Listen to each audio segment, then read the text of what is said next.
Meet Jonathan Bird, one of the world's top underwater nature cinematographers.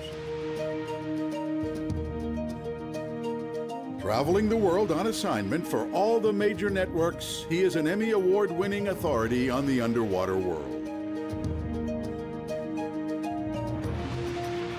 In freshwater or salt, reefs, wrecks, or caves, Jonathan documents the world beneath the waves.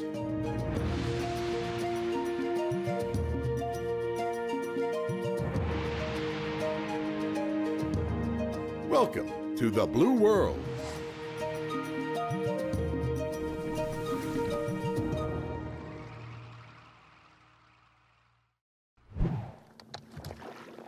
You might not think of sea stars as being very intelligent, and you'd be right.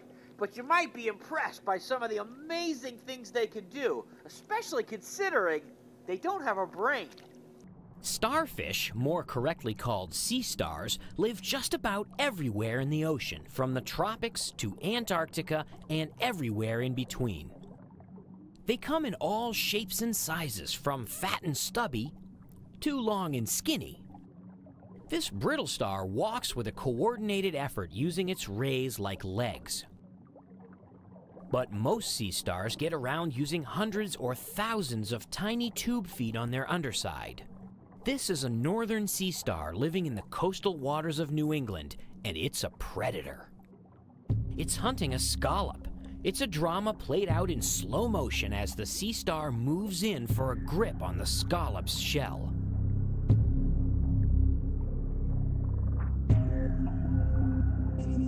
But the scallop is not defenseless. With a mighty blast of water, the scallop jets away to safety.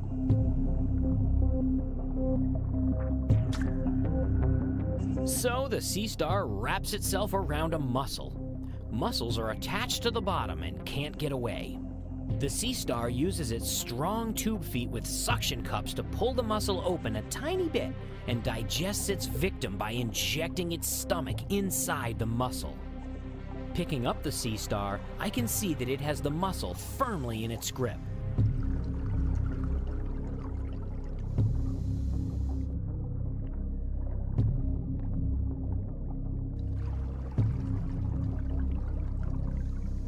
But not all sea stars feed on mussels and scallops. A basket star feeds on plankton in the water.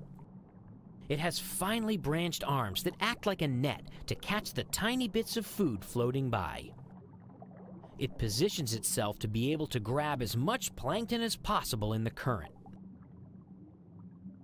Some sea stars eat something even more surprising. Come take a look.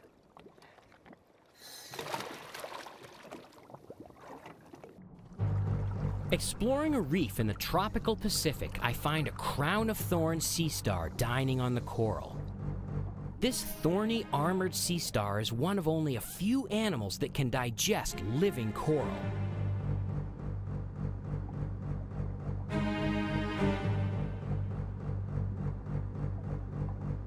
It wraps itself around a coral colony and eats the polyps, leaving a dead, bleached coral skeleton behind.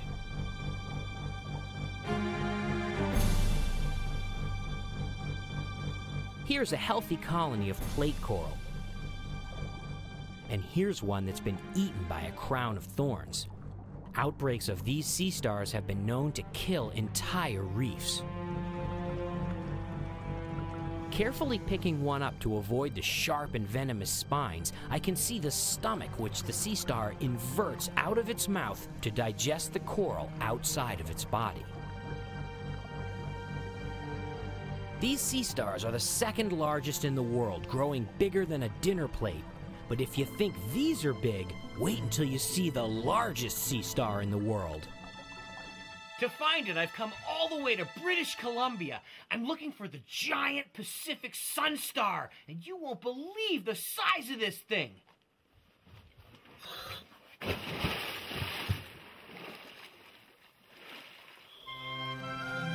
In the cold, murky waters of the Canadian North Pacific, I swim through beautiful gardens of sponges, anemones, and soft coral, searching for a giant sunstar.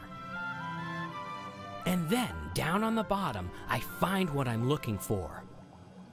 It has up to 24 arms, more properly called rays, and reaches 3 feet across. This is the world's largest sea star.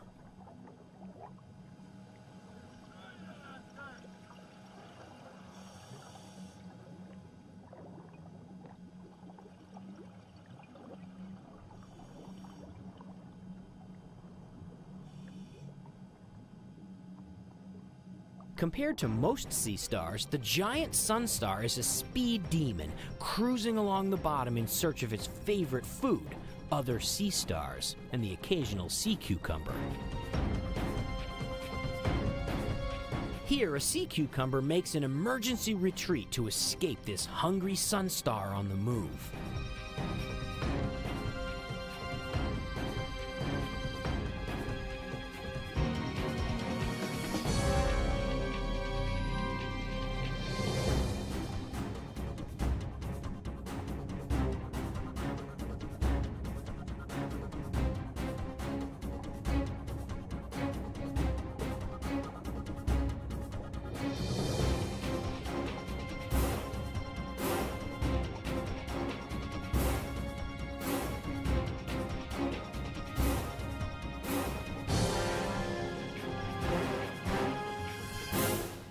A 1,000 miles south on a reef in the tropics, I find a blue Lynchia sea star on the bottom.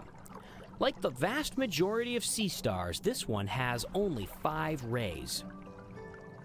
With tiny tube feet on its underside, this sea star barely seems to move, but when I speed things up with time-lapse photography, Lynchia sea stars appear very active, moving about and grazing the bottom for food. But even more curiously, they're polite, restraining from walking on top of each other. Like bumper cars, when one Lynchia touches another, they each go the other direction. It's all very civilized.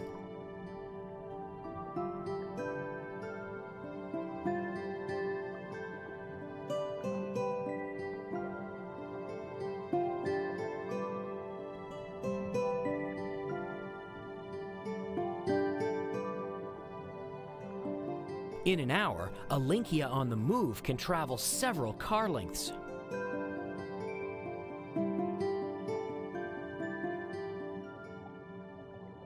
Sea stars are amazing animals. They might look like they're just sitting there doing nothing, but they survive by hunting for food, and they do that in many ways, from catching it as it floats by to chasing it down. They're such good predators that sometimes they can destroy entire reefs. It goes to prove that just because something is slow doesn't mean it isn't up to something. You never know where a sea star is going to turn up. Underwater photography is a fantastic job. Although I enjoy diving all over the world, I have to admit that exploring coral reefs in clear water is the most relaxing and peaceful part of my job. There are all kinds of wonderful animals to meet on coral reefs, such as a pointy lionfish, or a curious octopus looking me in the eye.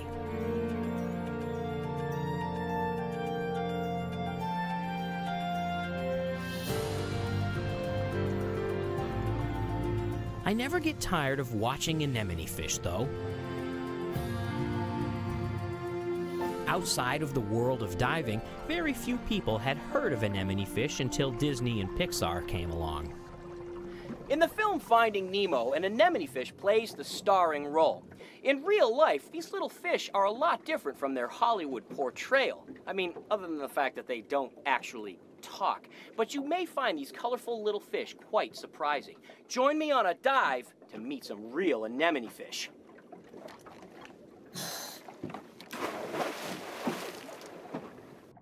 Anemone fish are found all over the tropical parts of the Indian and Pacific Oceans. They're quite common on coral reefs, so it won't take me too long to find one. Searching a reef on the Pacific island of Yap, I soon come across a pair of orange fin anemone fish, frolicking in an anemone that looks like a shag carpet.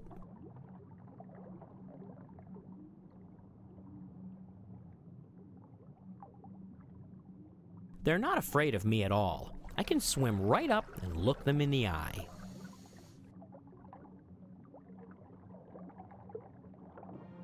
There are 28 different species of anemone fish, all of which are very colorful, but the clown anemone fish, sometimes called the clownfish, is probably the most beautiful. This is the species that was the basis for the character in Finding Nemo.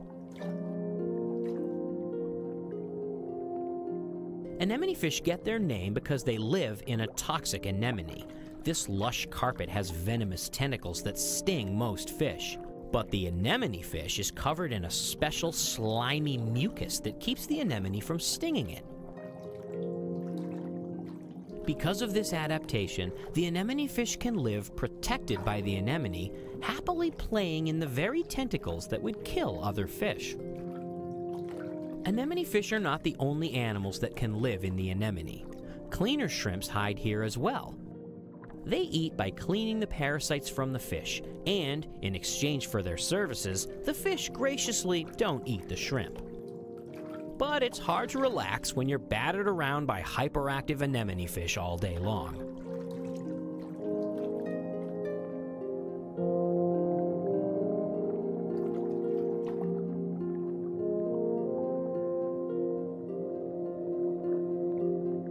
The protection afforded by the anemone is the reason why the anemone fish aren't afraid of me. They know that the anemone's stinging tentacles keep them safe. If another fish, like this damselfish, comes near the anemone fish become territorial and chase it away. They protect their anemone just as much as the anemone protects them, so it's a good relationship. And if a fish gets too close, the anemone gets a meal, using its venomous tentacles to sting and disable the fish. This fish is lunch.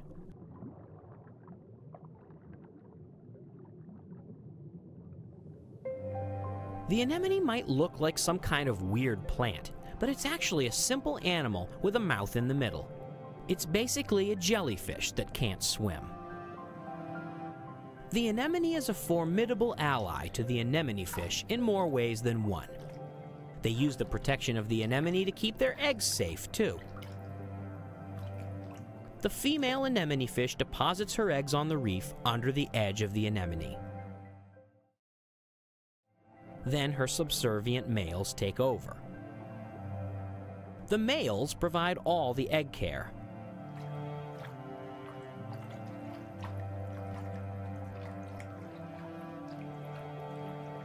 The female just sits back and watches.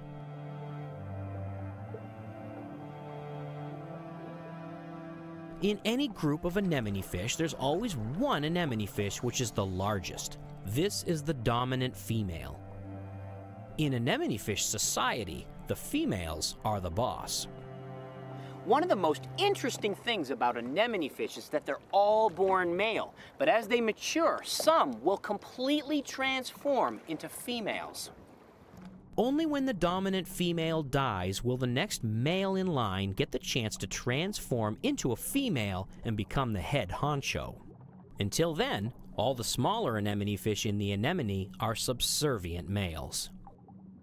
Truth is stranger than fiction, as it turns out, and as my dive comes to an end, I realize that anemone fish are even more fascinating than Hollywood would have us believe. The animals of the ocean truly are remarkable.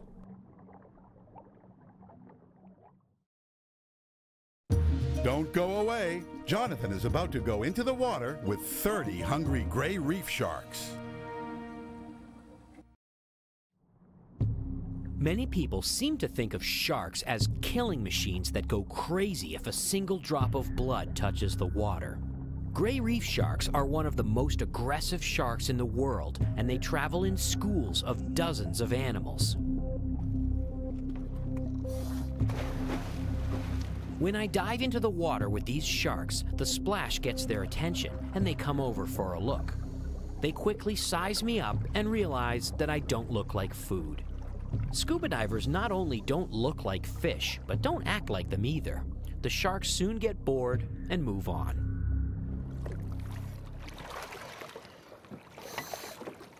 But what would happen if there was blood in the water? Will the sharks have a feeding frenzy? Will they attack everything in sight? To find out, I've traveled to Yap, an island in the middle of the Pacific Ocean, where large numbers of gray reef sharks patrol the reefs. The water is crystal clear, an ideal place to perform an experiment with sharks. I can keep my eye on them from a long way away. The experiment begins with some leftover fish that we will use as bait. I place this bait into a plastic crate so it will create a scent in the water, but the sharks won't be able to reach it. Let's go find some sharks. Soon, Captain John and I depart from the dock and make our way across the lagoon to the outer reef, home of the gray reef sharks.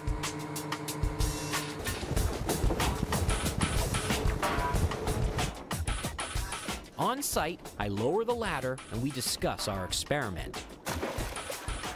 So, John, you and I are going to be down on the bottom. We're going to go in first, right?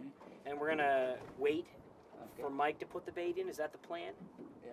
I'm working with two experienced Yapese divers who are going to help with my experiment to find out if sharks will form a feeding frenzy if we put a lot of bait into the water. Can I see this on the surface? What? First, we prepare our dive gear. And I get suited up.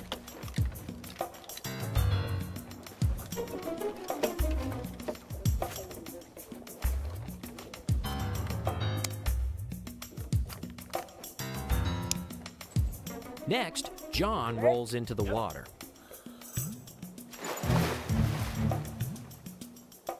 He heads to the bottom and attaches a rope to a dead section of reef where we won't hurt the coral with the crate full of bait.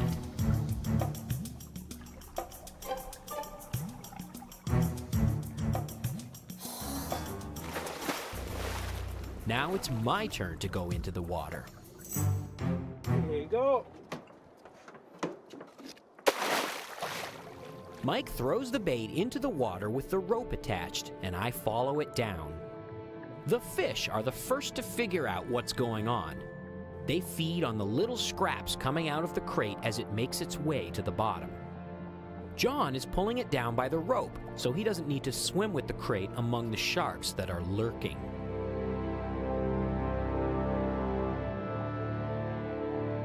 Once it hits the bottom, I move the crate to a hole in the reef with John's help. The first part of my experiment is to see if the sharks will find the bait if they don't actually see it. It only takes about 5 seconds for the sharks to find the bait hidden in the reef.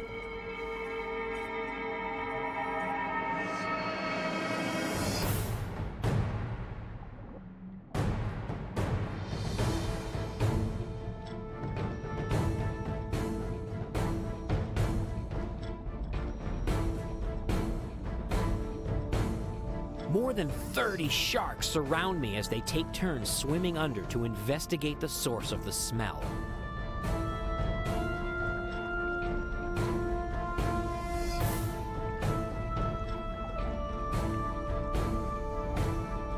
If there's one thing that sharks can do very well, it's smell things. And they smell dinner for sure.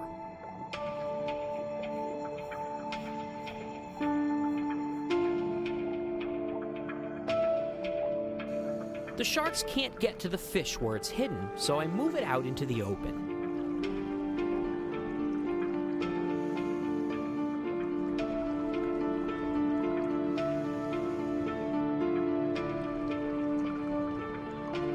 I leave the wire cover on. Surely this will drive the sharks crazy and they'll start attacking the crate. Well, not really. The sharks seem to know that they can't get at the fish, so they just keep circling.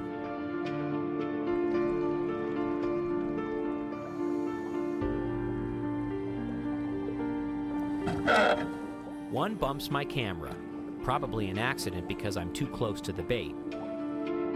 Well, if that doesn't drive the sharks into a bloodthirsty feeding frenzy, maybe removing the top of the crate will produce the expected result. I open the top and stand back. Now the sharks are free to feed all they like.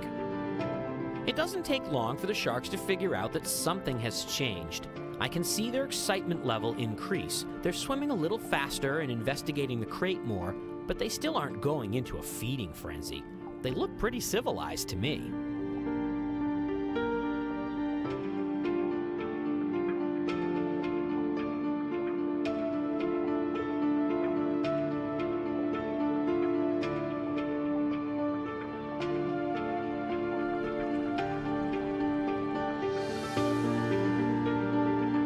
Finally, one shark makes a bold move and sticks her head right into the crate for a tasty piece of fish.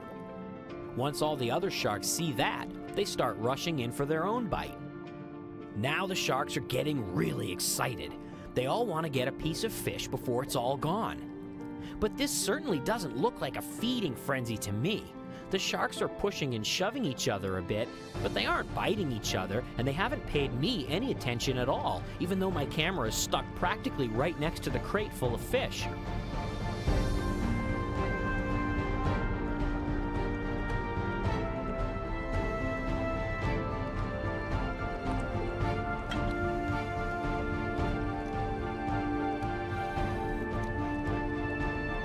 In all of the excitement, one of the sharks grabs one of the tripod legs on my camera.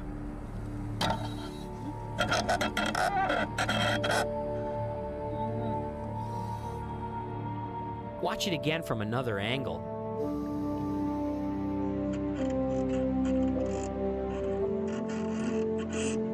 I'm definitely glad that is just a piece of plastic and not my arm. But to be fair, I have the camera practically inside the crate, so the sharks are grabbing anything that looks biteable in their competition to feed. After all the bait is gone, the sharks return to normal almost instantly.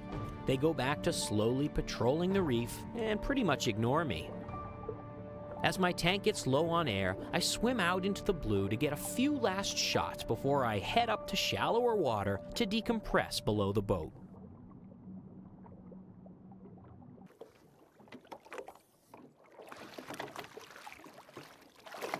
That was incredible. So many sharks. Gray reef sharks, silver tips, black tips, and yet I still have all my limbs. Who can explain it?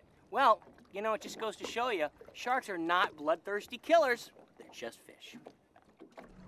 Later, on my second dive at the same site, we search the reef for souvenirs. As the sharks feed, they often lose teeth in the process.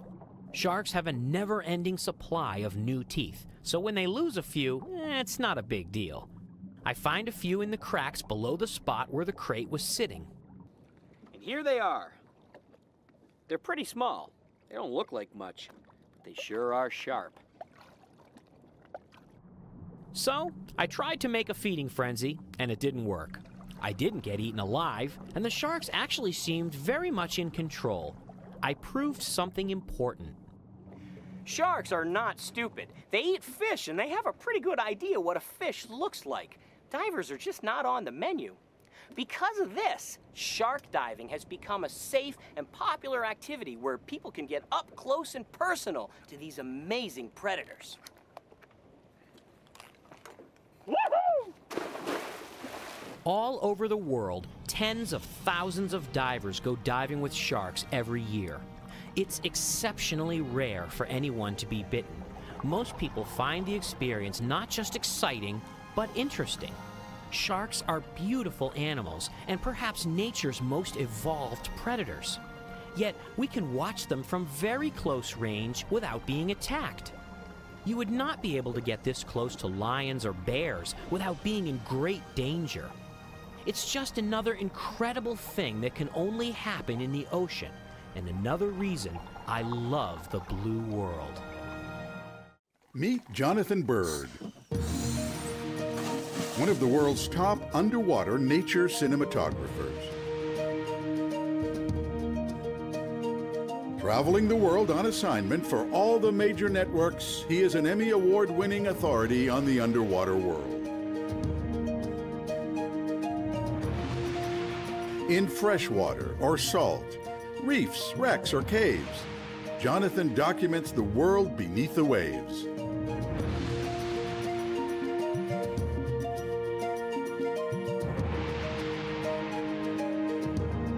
Welcome to the Blue World.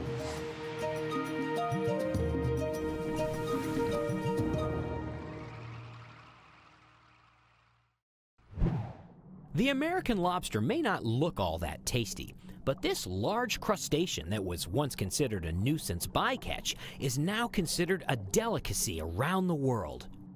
Although they're shipped to restaurants everywhere, they come from the cold waters of the North Atlantic, mostly from New England and eastern Canada. I want to find a really big lobster, so I've come to Eastport, Maine, right on the Canadian border, to hunt for a monster. Lobsters hunt at night, so they like to hide in holes in the rocks during the day. This is what you normally see of a lobster during the day, just a couple of claws sticking out of its den. With some gentle prodding, the lobster will come out to defend its turf. Lobsters are extremely territorial and often fight each other for prime dens. I have to be very careful of the claws. If this lobster gets a hold of my hand or fingers, it can easily break them. This lobster has a larger claw on the left side. This is called the crusher claw. The other claw is the pincher or ripping claw. The crusher claw tells us that this lobster is left-handed, clawed.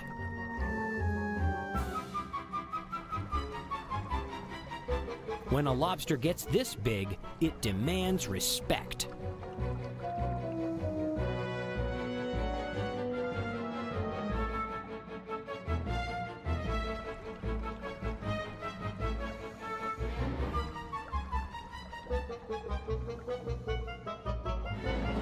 Maine is the lobster capital of the U.S., and Booth Bay Harbor is one of the most popular places to visit if you want a fresh lobster dinner. It's also the home of the Maine State Aquarium, where I'm learning a little bit about the life cycle of lobsters. I'm venturing behind the scenes in the Bigelow Laboratory, where they conduct research on lobsters. Researcher Amy Hayden Rodriguez introduces me to some of the unusual lobsters in their collection. Now, most lobsters are not red. That's the color they are when they're cooked. In the wild, lobsters are more this color, sort of an olivey color, maybe with a little bit of green and some orange.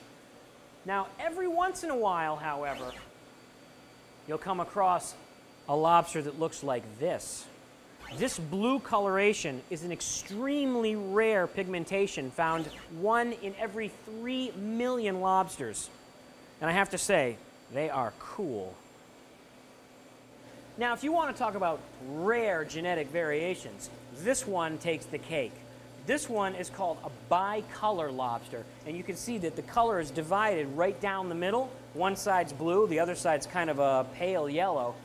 These bicolor lobsters are so rare, only 1 in every 100 million of these are born this color. That is one rare lobster. This female lobster has something very special going on. If you look underneath her tail, it's full of eggs. The female incubates thousands of eggs under her tail for up to a year before they hatch. And then when it's time for them to hatch, she releases the eggs out into the water. They hatch with little larvae that swim off into the water to become planktonic lobsters. Lobsters don't grow very quickly. And just to give you an example, this is about a 1-month-old lobster. Just old enough that it has settled down to the bottom after being plankton. But from this to the next phase takes a long time. This little guy, this little guy is between 1 year and 2 years old. It takes a long time for a lobster just to reach this size, and this is nowhere near market size yet. Incidentally, they pinch. Thank you. Now this one is just barely old enough to be a legal lobster for a lobsterman to catch. and it's probably 7 years old. So it takes 7 years just for a lobster to be big enough to catch.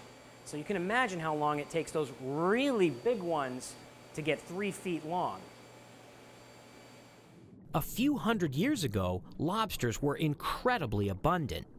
In fact, after a big storm, the beaches would be covered in lobsters washed up by the waves. Back then, lobsters were considered cheap food for poor people. How times change. Lobstermen catch lobsters using a simple trap, the design of which hasn't changed much in 100 years. The large round opening in this trap is where the lobster enters the trap. If they're undersized, they should be able to get out this little rectangular escape hatch. Down at the dock, I see the crew of the Catch-22 sorting their haul for the market. I go down with my camera to check it out.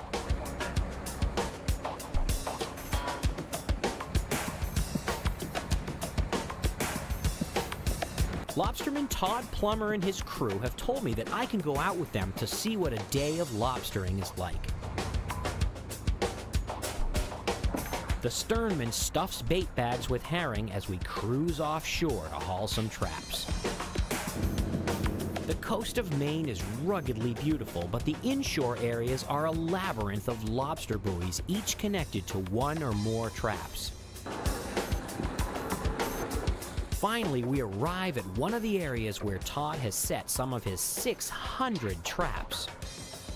Todd checks each trap for keepers, that is, lobsters that are legal size, and throws back the shorts and other bycatch like crabs. Because this is done by hand, none of the short lobsters or bycatch is harmed. His sternman bands the lobster claws so they can't attack each other in the hold. In the next trap, Todd finds a female lobster with a notch in her tail. That's a female notch right there. Let me see. Female, and you can see it's notched here. Right flipper. Let me just get a close-up of that. The V-notch was put here by a fellow lobsterman so that everyone will know she's a good breeder and let her go. This is how lobstermen protect the future of the industry, by ensuring that there are always lots of egg-laying females out there. So we're not allowed to keep that. See, it's built. I want to see just what it looks like underwater when hauling traps. Gotta love dry suits. I don my dry suit for a dive off Todd's boat. This water is too cold for a wetsuit.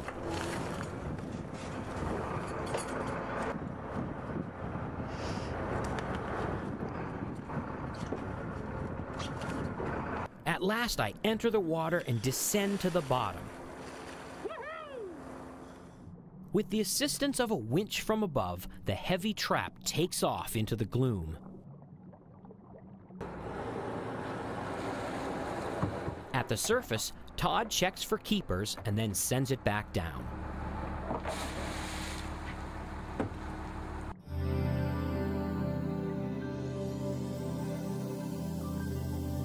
Inside another trap, a lobster's trying to get out through the escape hatch, but he's too big. Many times, in fact most of the time, lobsters don't even go into a trap, but walk right on by. After filming a few wandering lobsters, I decide to head back up so Todd can get some work done. Lobstering is a tough business full of hard work and long days. Todd gives me a chance to try his job for a while. All right. All right, ready? I get lucky by pulling up a female lobster with eggs. Oh, yeah. One with eggs in there.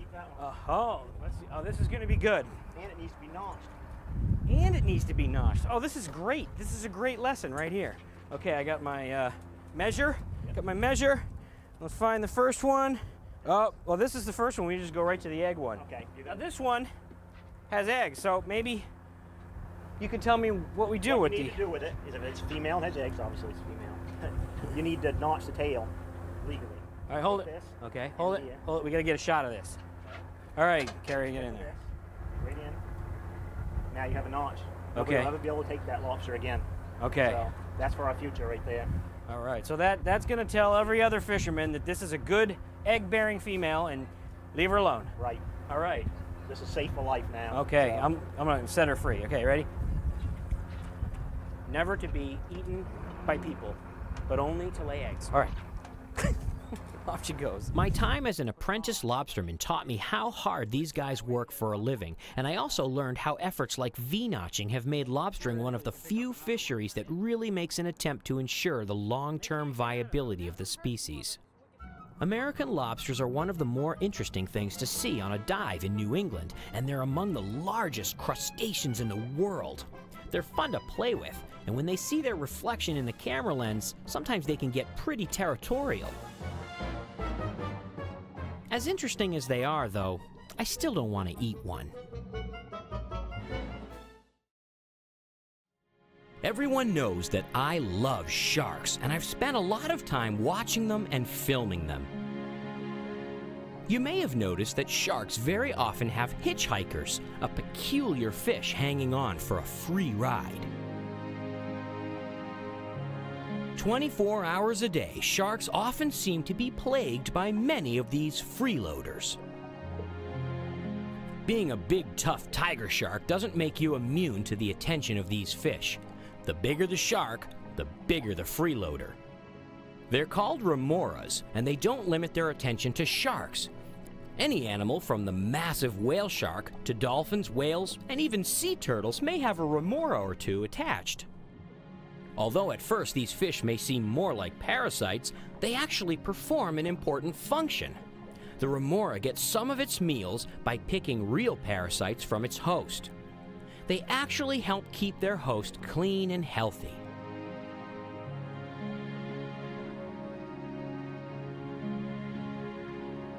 Remoras also take advantage of a shark's messy eating habits, feeding on scraps which escape the shark's jaws.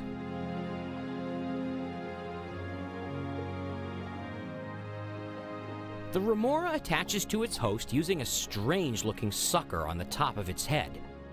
This is actually a modified dorsal fin, changed over millions of years of evolution to form a suction cup.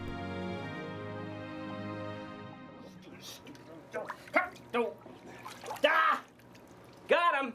Here is a remora. On the top of its head, it has a suction cup. You can see all the way around the little flap of skin that allows it to form the suction cup to stick onto other fish.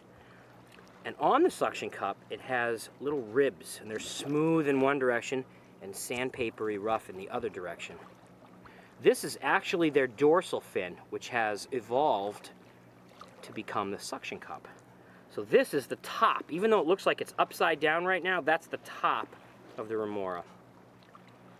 So this underneath is the belly. That's the belly. Now watch this. If I let it stick onto my hand, it'll grab on, and even when I'm out of the water, it can hold its own weight. So now we've done enough. I think we'll let this little guy go.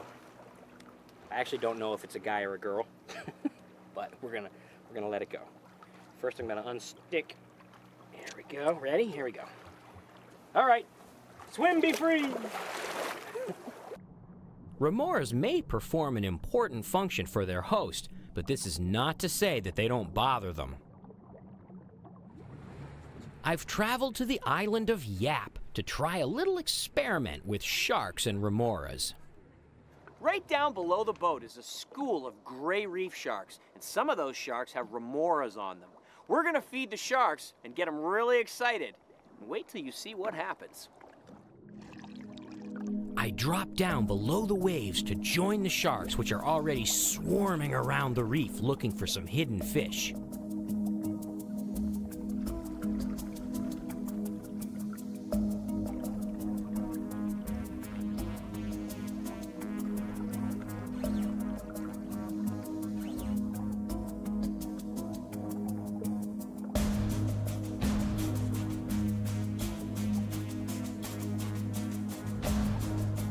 The sharks get really excited when we start feeding them. As they bump against each other and compete for food, many of their remoras get knocked off.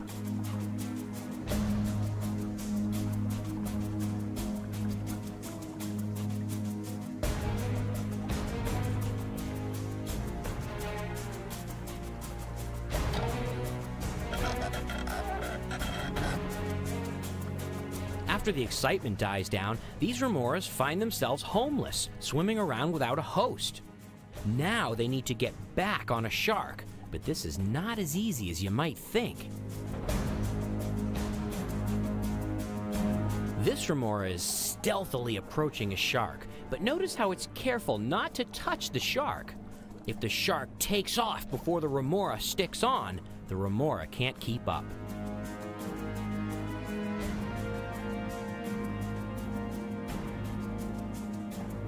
Here's what happens when a shark can feel the remora. It turns away and the remora can't get a grip. This is how we know that the sharks don't really like the remoras. Given the chance, they'll take off before allowing a remora to attach. Maybe they tickle. Soon it tries again, this time with another shark. Getting a free ride is not as easy as it looks.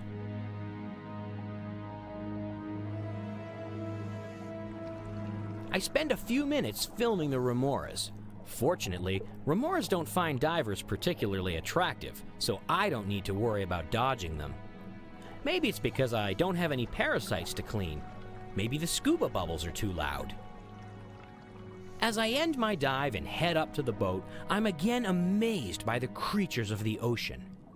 I've seen remoras 1,000 times on dives all over the world and never given them much thought. It turns out that they have a fascinating life, and we've probably only just scratched the surface in learning about them. Don't go away. Jonathan is about to investigate a ton of friendly stingrays.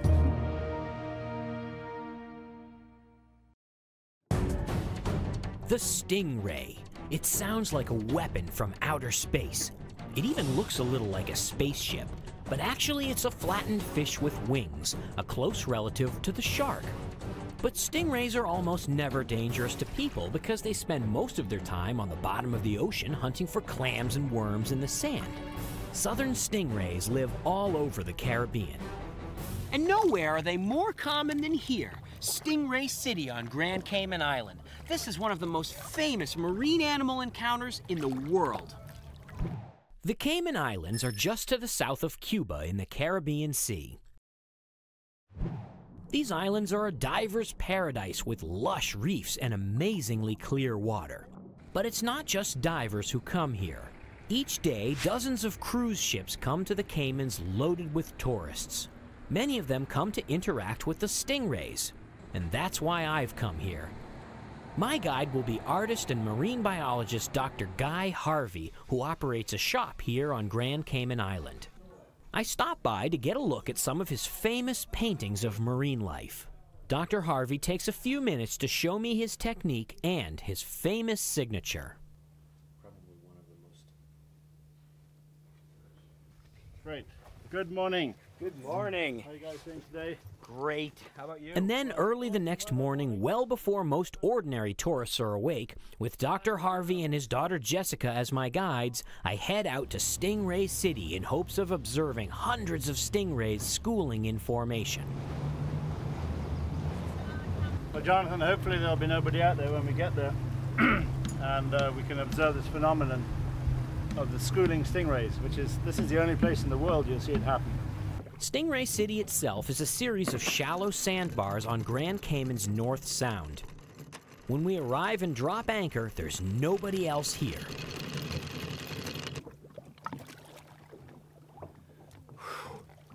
It's pretty deep. I'm in the water for just a few minutes when, off in the distance, a squadron of stingrays comes right at me.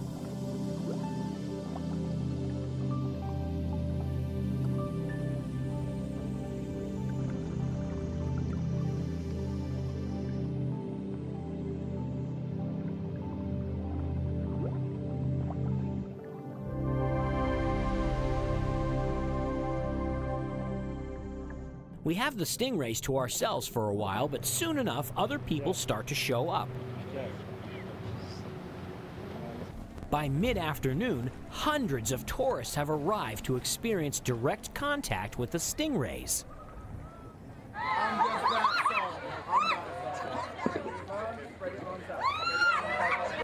The stingrays come here not for the contact with people, but for the never-ending buffet. The tourists, like all good guests, always bring something for lunch. A little fish or squid, for example.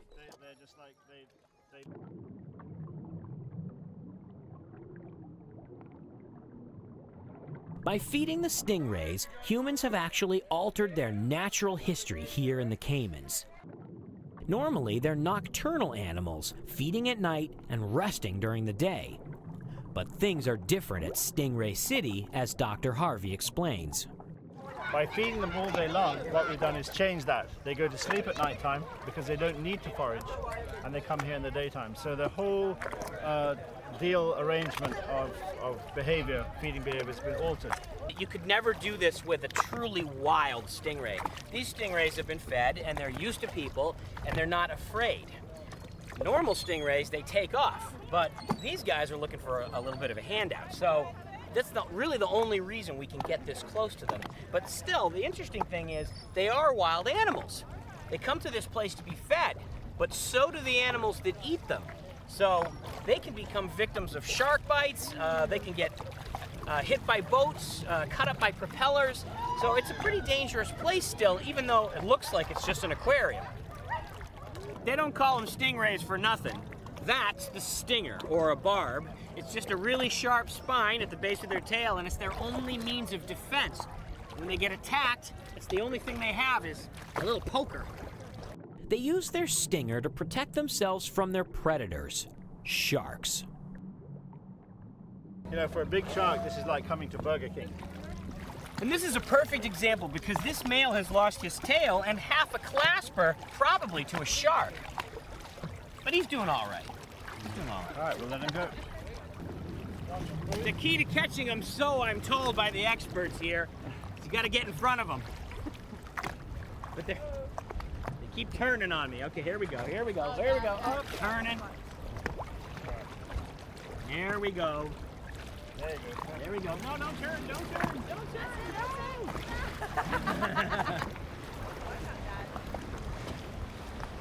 He just jumps right in there. It's like wrestling an alligator. This is the big one. You ready? You ready? Yeah. No, I gotta catch him myself. Whoa! That is the big one. Hello! That's a love bite. The most important part of this is to keep their head underwater because obviously they can't breathe if you lift it out of the water. Jessica has a good example here for you. If you look on the stingray right behind the eye, there's a giant hole. You might think it's the gill, but it isn't. It's called a spiracle. And it's a little place where they can inhale water and then they pump it down into the sand through their mouths. And what they do is they use it like a jet. They blast little holes in the sand to hunt for prey. Yep, so people won't tell this. Oh, no. There's a little piece of fish. Little piece of fish we got going here. And it smells quite fishy. Here you go. Whoa, hey, yo, take it easy. There's a lot of inhalation going on that. There's a lot to learn about stingrays, and Dr. Harvey leads a group of scientists who capture, measure, and tag the stingrays to learn about the impact of human interaction. They inject electronic chips into them so they can study them over many years. Since the tags go under the skin, they never fall off, and they don't interfere with the stingray's natural behavior. It works. We got 100% tag retention, which is really good for a long-term study on a population like this. Dr. Harvey's research has shown that the same individual stingrays stay here year after year, and the bigger, more aggressive rays tend to get more food from people, so the smaller ones still have to do a lot of their own foraging. He also found that predators like sharks keep the population of stingrays under control. As for the human impact, it seems that both humans and stingrays enjoy the interaction. They both get something out of the deal.